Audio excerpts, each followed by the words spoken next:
Okay, so I know what you're thinking. You're thinking Scott has lost his mind. He's finally run out of places to do devotionals. And that may be true. But here's the reason I'm here. It's because the other day I was down here in our little storage area, down here with all the pipes and everything, and I saw a drip at the bottom of this pipe. And for the life of me, I'm not sure where it's coming from. I think it's up here somewhere. And I'm looking at this, and I know I could probably try to fix it, but odds are I'm going to break it more than it's broken now. So I know I'm going to have to get some professional help. But here's the thing.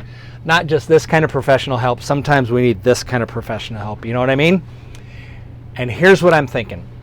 I have seen in the last few days more frustration, more weariness, more of a short fuse among people than I probably ever have in my entire life.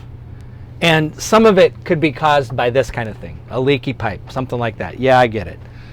But it seems to me that there is something else that's going on right now. And I think that sometimes this happens when we have gone through a big time of stress and concern, and then all of a sudden then everything sets us off. Well, you know what? Maybe it's just me, but I see that going on right now in our culture.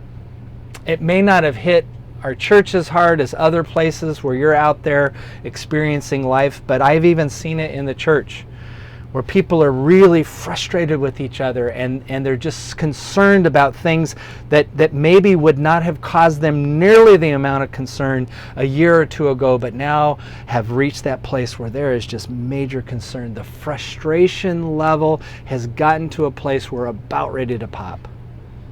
And so this week, as I was reading and kind of thinking through the events of Holy Week, I found myself once again in Scripture. And now, I'll admit I may be taking this completely out of context, but I found this place where it seemed as if anger, frustration, and confusion reached a boiling point.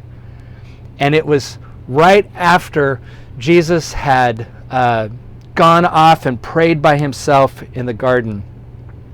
And then this is what happens.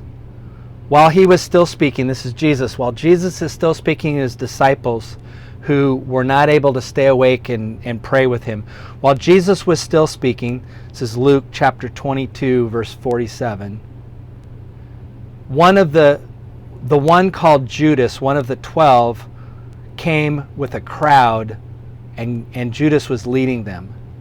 He approached Jesus and he kissed him. But Jesus said to him, "Judas, is it with a kiss that you are betraying the Son of Man?" When those who were around him saw what was coming, they asked, "Lord, should we strike with a sword?" Then one of them struck the slave of the high priest and cut off his right ear. But Jesus said, "No more of this. No more of this." And he touched the ear and he healed him. Then Jesus said to the chief priests and the officers of the temple police and the elders who had come to him, "Have you come with swords and clubs as if I was a bandit?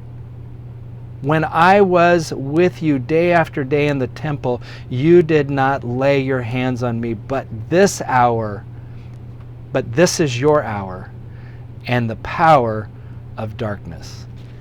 You know, I look at that, and again, this may be a bit out of context, but at the boiling point of this story, the boiling point where one of Jesus' closest friends betrays him, the boiling point where the leaders of the religious community came to arrest Jesus with swords and clubs, at this boiling point, they were ready to strike out against each other, and one of them even does and cuts off the ear of the slave. It's like the anger had built to this great place, and it would have been very easy for Jesus to say, "Yeah, to heck with all of this. Let's fight. Let's battle."